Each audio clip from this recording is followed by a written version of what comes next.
More than half of Americans will be diagnosed with a mental disorder in their lifetime. Only half of them will receive help. It's common, but there is a great stigma attached to it. Mental health is never something to brush off. A lot of people do, and I know it's hard to talk about, but it's one of the most important. Many people find it difficult to talk about because they don't want to come off as weird or strange, when in reality, you should be more concerned about what's going on in your own head rather than what's going on in the outside world. You'd be a lot more stable, and in athletes especially, it's hard to talk about.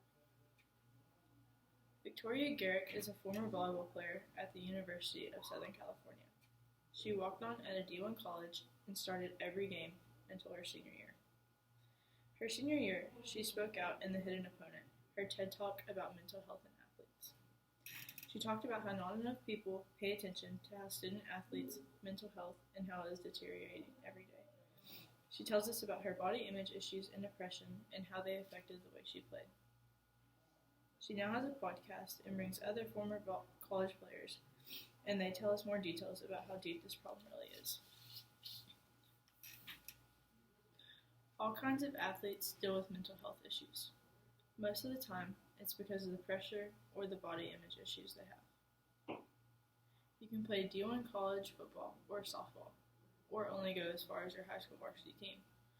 Because of the constant work and hours these athletes put in, they're so much more vulnerable and prone to mental health disorders.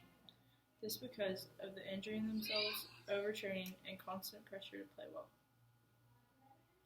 Athletes often deal with disorders such as body dysmorphia, depression, stress, anxiety, and eating disorders.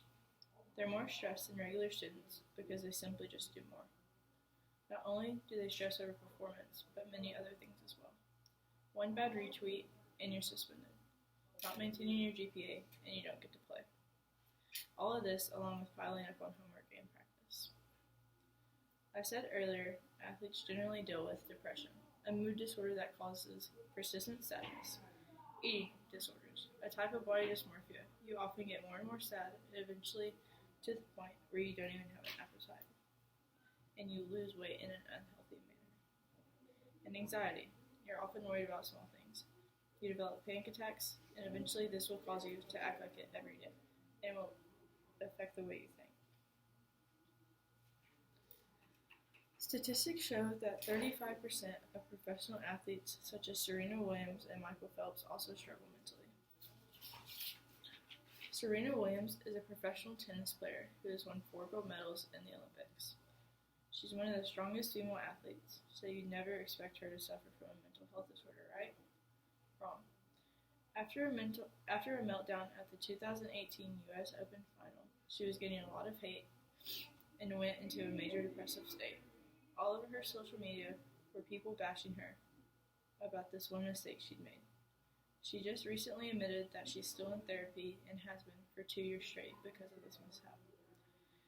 Michael Phelps is also an Olympic athlete, a swimmer with 23 gold medals. He's known for pushing himself and his body to the limit. He recently admitted at the peak of his swimming career he had to receive help because of suicidal thoughts due to the pressure he was withstanding.